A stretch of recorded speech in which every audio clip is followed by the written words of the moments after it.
प्रभु यीशु के सामर्थ्य नाम में आप सबको जय मसीह की। Praise the Lord. आइए परमेश्वर के वचन के लिए हम अपना ध्यान लगाएं, परमेश्वर के वचन पर मनन करें। मेरे साथ प्रभु के वचन को निकालिएगा। फिलिप्पी की पुस्तक अध्याय 2 और उसका वचन 4। यहाँ लिखा है, हर एक अपने ही हित के नहीं वरन दूसरे के हित की भी चिंता करें। Praise the Lord, hallelujah. परमेश्वर के लोगों, इस समय परमेश्वर का दास प्रेरित पौलुस बंदीगृह में है, जेल में है, और वो परमेश्वर के वचन में फिलिप्पी की कलीसिया को परमेश्वर के वचन के द्वारा प्रोत्साहित करता है कि हर एक विश्वासी अपने हित की, अपने ही स्वार्थ की चिंता ना करे, दूसरों को भी चिंता करे।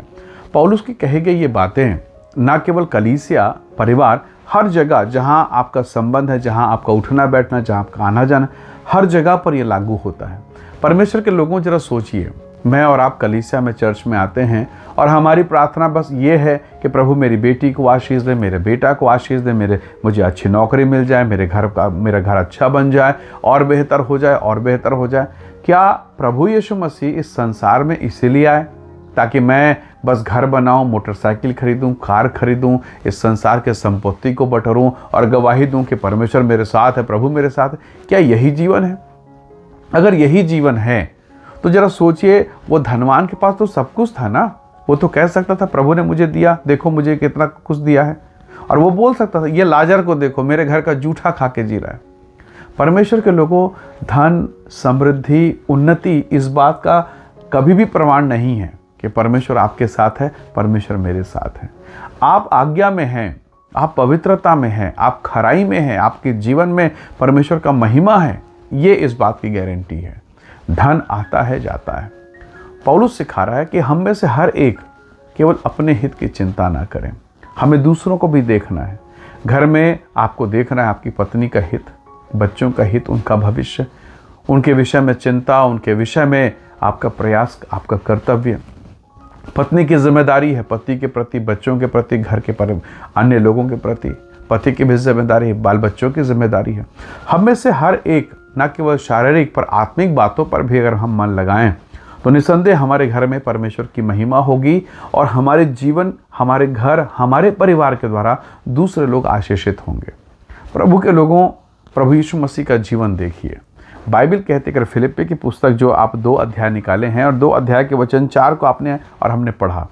जब नीचे के भागों को आप पढ़ेंगे तो नीचे के भाग में लिखा है, जैसा मसीह यीशु का स्वभाव था वैसा ही तुम्हारा स्वभाव। वचन 5 में 6, 7, 8 करते करते 10 तक जब जाएंगे तो वहाँ लिखा है यीशु मसीह के स्वभाव के बारे में कि वह परमेश्वर होकर भी मनुष्य बना, दास का स्वरूप धारण कर लिया, अपने आप को शून्य कर दिया, यहाँ तक क्रूस की मृत्यु, क्रूस की मृत्यु भी सह ली, और उसे वो नाम मिला जो सब नामों से ऊंचा है।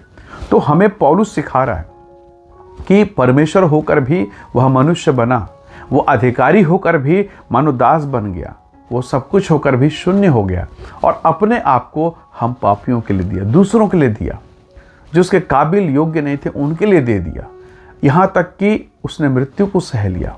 और तब लिखा है वचन 10 में, परमेश्वर ने उसे वो नाम दिया जो सब नामों से ऊंचा है। प्रभु के लोगों, कई बार आपके जीवन में दुख और पीड़ाएं आएंगी और ये आपको बिल्कुल पसंद नहीं है। जरा आप यूसुफ से पूछिए, जब वो अपने जीवन के सबसे बेहतरीन समय में, अपने युवा अवस्था में, टीनेज में रहा होगा, युवा अवस्था में रहा होगा, जब उसके चरित्र पर दोष लगाया गया, क्या उसे अच्छा लगा? उसके जीवन का सबसे सुनहरे पल में उसने उस पल को जेल में बिताया, क्या उसे अच्छा लगा होगा? नहीं लगा। लेकिन उसने जो जवानी में जो समय बिताया परमेश्वर के साथ, प्रार्थना के साथ, आंसू के साथ, उसका रिजल्ट देखिए। आज यूसुफ मिस्र देश के सिंहासन पर प्रधानमंत्री की पोजीशन पर है। हालेलुया। और जिन भाइयों ने गड्ढे में डाला आज उसके पांव के नीचे हैं। प्रभु ने उसे ऊंचा उठाया। अगर यूसुफ के समान प्रभु आपके साथ करना चाहे, आपको ऊंचा उठाना चाहे, क्या आप तैयार हैं? तो हम कहेंगे हाँ बिल्कुल हम तैयार हैं। पर उसी यूसुफ ने जो कुछ सहा, क्या हम उसे सहने को तैयार हैं? तो हमारा उत्तर होगा नहीं, मैं उतना नहीं सह सकता। तो जब उतना नहीं सह सकते तो फिर हम उतना ऊंचा कैसे उठेंगे? कैसे? यीशु मसीह परमेश्वर का पुत्र है, उसे कपड़े उतारे गए, उसके मुंह पर थूका गया, उसकी बेइज्जती करी गई, 39 कोड़े मारे गए और उसे क्रूस पर टांग के सबके सामने लटका दिया गया। तो प्रभु के लोगों, जब हमारे प्रभु ने जो स्वयं परमेश्वर है ये सब कुछ सहा, तो मेरी और आपकी जिम्मेदारी कैसी होनी चाहिए। मैं जानता हूँ मनुष्य होने के नाते, इंसान होने के नाते ये बहुत कठिन है। जब तक प्रभु का आत्मा हमें बल और ताकत और सामर्थ्य नहीं देगा, ये असंभव है, असंभव है, असंभव है। पर जब पवित्र आत्मा आता है, वो सहायता करता है, वो हमें तैयार करता है। प्रभु के लोगों, पौलुस कहता है जब वो बंदीगृह में, जेल में है, उसका अपराध क्या है कि पौलुस ने कौन सा पाप किया था? यही ना कि उसने यीशु का नाम का प्रचार किया, यही ना कि उसने यीशु की महिमा की। इसीलिए जब वो यीशु का विरोध करता था, जब लोगों को मारता पीटता था, जेल में डालता था, तो लोग प्रशंसा करते थे। लोगों को जेल में डालने के लिए उसे अधिकार पत्र मिला था। पर आज वो स्वयं जेल में है यीशु के नाम के कारण, और वहां जाने के बाद वो दुखी नहीं है, वो आनंदित है। वो मार खा के महिमा से भरा हुआ है। वो कहता धन्यवाद परमेश्वर, आपके लिए सहने का अवसर मिला है। तो प्रभु के लोगों, पौलुस किस लिए सह रहा है, यीशु मसीह किस लिए सह रहा है, पर क्या हम सहने को तैयार हैं? क्या कलीसिया में हम अपने गरीब भाई से मोहब्बत कर पा रहे हैं? क्या गरीब बहन से प्यार कर पा रहे हैं? हमारे पास पहनने और खाने को बहुत कुछ है, क्या हम कलीसिया के या परमेश्वर की कलीसिया या परमेश्वर के सेवक की हम सहायता कर पा रहे हैं? क्या दीन दुखी की हम सहायता कर पा रहे हैं? यदि नहीं, तो क्या हम स्वार्थी हो गए हैं या हम अपने हित की चिंता कर रहे हैं? हमें इन विषयों को सोचना पड़ेगा। कई बार हम चर्च में हैं और हम पहले आए हैं, पर एक गरीब व्यक्ति है जिसके बैठने के लिए जगह नहीं, क्या हम जगह दे सकते हैं?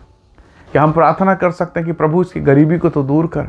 क्या हम उसके लिए दुआ कर सकते हैं? परमेश्वर के लोगों, अगर हम दुआ नहीं कर रहे हैं ना, तो वो गरीब से भी हम ज़्यादा गरीब हो गए हैं।